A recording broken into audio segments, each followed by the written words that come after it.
In this video, we wanted to talk about how PMI Service Group approaches a typical inspection for an association. We are heading out to a new community we manage to conduct a walkthrough. This walkthrough will be different than a typical walkthrough. Normally on most walkthroughs, we will simply be looking at the association property from a perspective of rules and regulations to identify homeowner violations. A standard monthly inspection like this takes less time and is designed to make sure that the community members are aware of and abiding by the association rules to preserve a sense of uniformity and property values. The inspection we're doing today is more of an investor inspection. When a unit in the community is being sold and will change hands to a new owner, if you were the owner, you would get a packet of information on the financial state of the association. That packet's going to give the incoming owner an indication as to the financial health. For example, as you'll see later in this video, the condominium association we're visiting is comprised of what's typically referred to as townhomes. These units have shingled roofs and are the responsibility of the association. So managing a proper, healthy financial situation is important because if you were an incoming buyer and the roofs only had a few years left of life and there was nothing budgeted in reserves to pay for it, as an incoming buyer, you might be subjected to a very large special assessment only a few years after moving in. Now, if the association didn't sock any money away to eventually replace those, that's not something that an incoming buyer really wants to deal with. So it just so happens that this community is in a similar situation. They only started a reserve account a few years back, and as the incoming manager, we want to have a clear financial picture moving forward. Now, sometimes we see members of the board who are not financially savvy or perhaps don't know much about construction. So here at PMI Service Group, as real estate investors for many years, we want to utilize the knowledge and skills we've gained to treat an inspection like this as a full financial review of the property. Now, we would do this maybe once a year or so, as if we were going to come in and buy the property so we know if it makes sense financially. We are essentially documenting the condition of this property at a certain moment in time and comparing to a reserve study, if one exists, to determine the best way to move forward in assessing homeowner responsibilities for the next upcoming budget. We'll work with the board of directors to indicate all of these different areas of concern. Some are cosmetic, some are functional or structural, to put the best foot forward in managing the finances for this community. Of course, your community may differ, but the thoughts and concepts remain the same. So in this first photo, we can see the grass is not ideal. This is a cosmetic situation, and depending on more serious items, their cost, the finances and goals of this community, we would place this on a lower priority, but we should still identify items like this moving forward so we can plan accordingly. The same thing for this edging around many of the mailbox areas.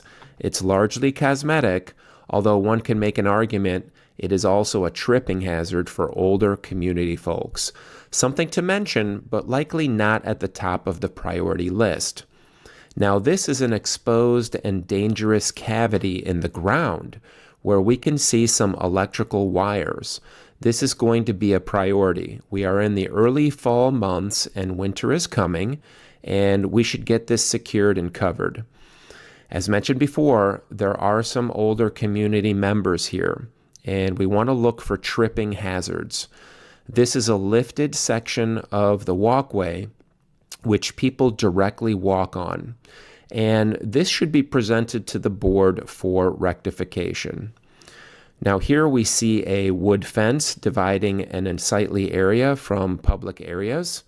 However, we can see there is some mildew and potential rotting of the boards because whoever installed this years back has the boards resting directly on the concrete, so they don't dry out properly. The installer here Should have placed maybe a half-inch spacer or so between the boards and the concrete to allow for better drying. And to stave off potential replacement of the entire fence, the board might consider having someone come and rip the lower half-inch off of the boards with a saw to create that gap. Now, here we see another cosmetic issue. The downspout is smashed. Not a big deal, but this could get clogged in the spring and the fall due to the leaves and tree seed pods falling. This property has a lot of trees on it that shed materials onto the roof and into the gutters, so it's something to discuss. See our other video on what community associations should consider regarding trees on their property. There's a link in the description below if you're watching on Rumble or YouTube, and the link is also in the text on the blog page. One common area of concern is public driveways, which are usually community responsibility, and for some reason, regular maintenance to seal these areas is often neglected. Here we can see a severely depressed area which collects water and will be subjected more heavily to the freeze-thaw cycle we experience here in northern climates. In fact, the other side of this drive already was cut out and replaced for this very reason. Redoing the asphalt is a lot more expensive than seal coating, something to consider. What am I taking a picture of here? The roof has streaking indicating wear. This is a visual indication the roof is losing its granules and can give an indication of expected lifespan moving forward.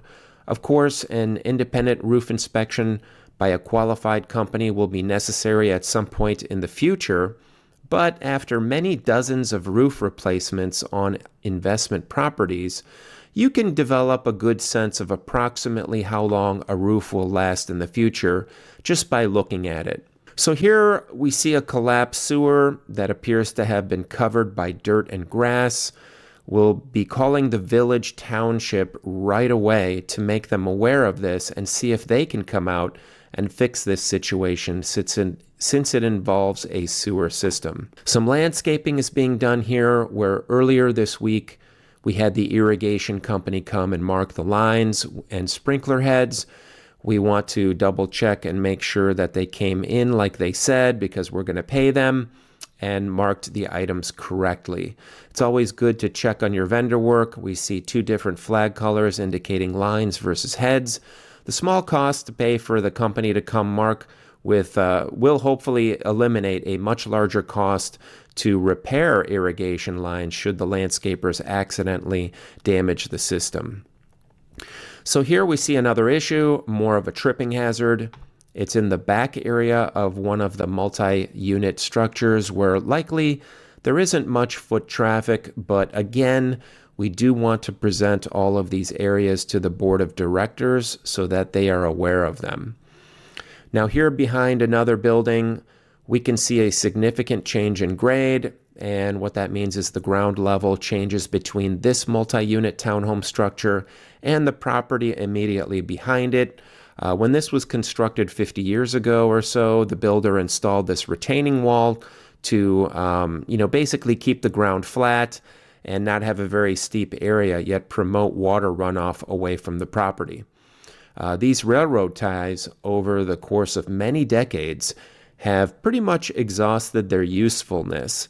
Today, this retaining wall, while it's still up, may be actually held up more by the root systems of all the trees in the immediate area versus the railroad ties themselves, but they are still contributing even though they are in a severe state of disrepair. This retention wall is quite long as well, so this is going to be a priority item that maybe not this year, but very soon will need to be considered in the near future. Nothing is collapsing, but repair and maintenance is going to be required soon. So in conclusion here, you want to go around and look at the different areas of the property from a perspective of an investor every once in a while and use that knowledge to compare against the financial state and the financial preparation of that community. As a property manager for associations, we do residential and commercial properties as well. We are going to put the same care and level of detail into all the properties we manage. If you're in the Chicagoland area, wondering if there's better community management out there, please give us a call. We would love to hear from you and discuss how we can help your community.